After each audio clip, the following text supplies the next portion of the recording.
Você citou aqui rapidamente reforma do Código Penal, reforma da Previdência, reforma administrativa, reforma política, reforma até na questão eleitoral de fundo partidário. E a do Judiciário, o senhor acha que é necessário, o senhor candidato eleito, o que o senhor faria? Os privilégios do Judiciário, tô falando, assim, vamos começar pelos privilégios dos penduricários. Essa reforma nossa já endereça.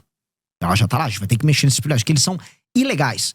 A gente vai ter que atestar a ilegalidade e cortar a ilegalidade. É que, né, quem vigia é o vigilante, né? O vigilante é o judiciário e ele não quer ser vigiado por ninguém, porque ele mesmo faz os próprios privilégios. Nós vamos ter que usar o Poder Executivo com um projeto bem claro para coibir isso, acabar os penduricários. Agora, quando eu vou falar de outro tipo de abuso, o abuso do STF, do Supremo Tribunal Federal, aí eu preciso ser muito claro. A gente vai precisar tomar medidas que alterem a dinâmica atual.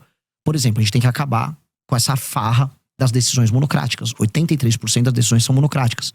Outra farra que tem que acabar é a farra dos escritórios de advocacia ligados a ministro do Supremo. Mas isso não vai competir, por exemplo, não vai ficar, desculpa, até a competência do Congresso? Vai ser feito pela presidência? Mas o presidente, junto com a sua bancada, podem fazer isso.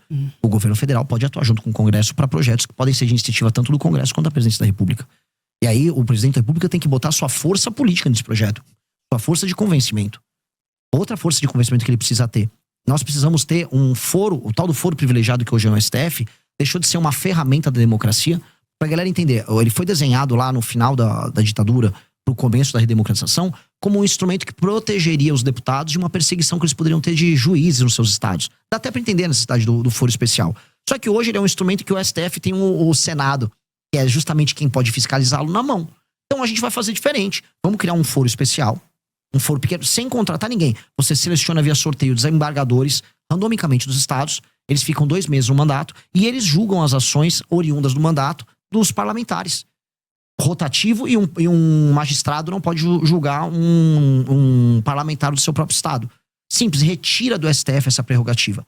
Também a gente tem que fazer uma coisa no STF que é um absurdo. A gente tem que inserir uma coisa que tem nos Estados Unidos, que é o filtro de acesso. Ou seja, hoje todo mundo pode entrar com uma ação, uma ADIM lá no STF, todo partido político, sindicatos, associações com presença nacional. Isso tem que ser cortado.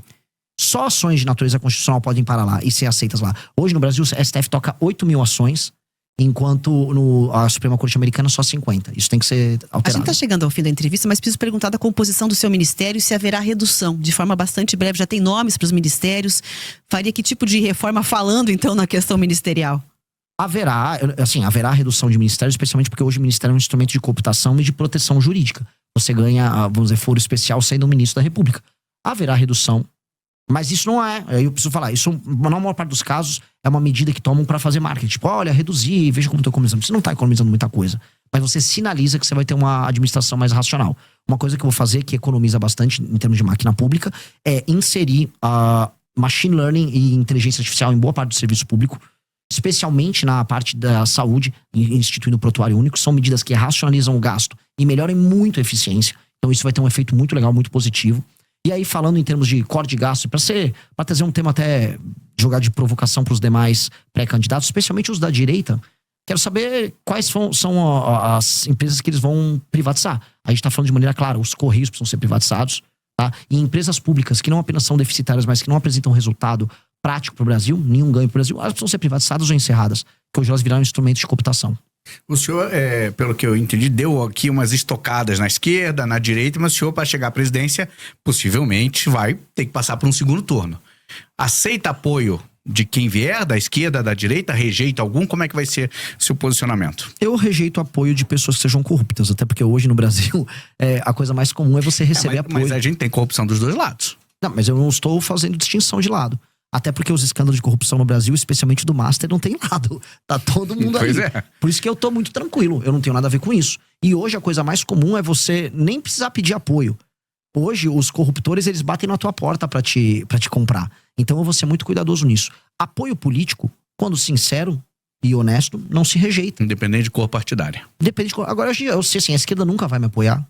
E se ela vier me apoiar, eu tenho que desconfiar do que eu tô fazendo. Que eventualmente eu tô fazendo alguma coisa de errado.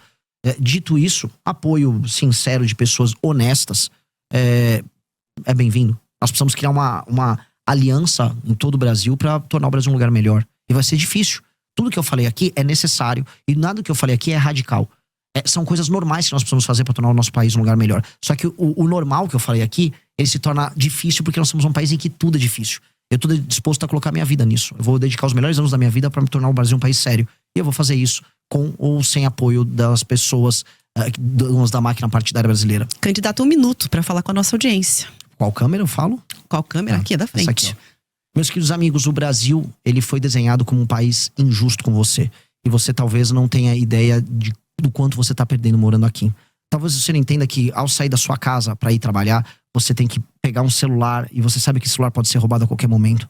Você sabe que ao entrar no seu carro vai ter provavelmente um insufilme pro bandido não ver as coisas que tem dentro do carro.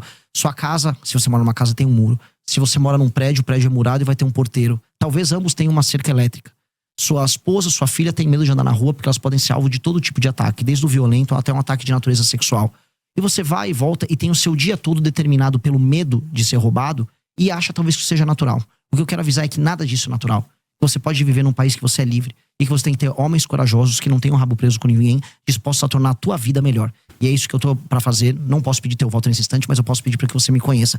Não confie em mim nem nos demais. Apenas veja e analise pelos atos e pelas ações. E com base nisso, forme teu julgamento. Muito obrigado.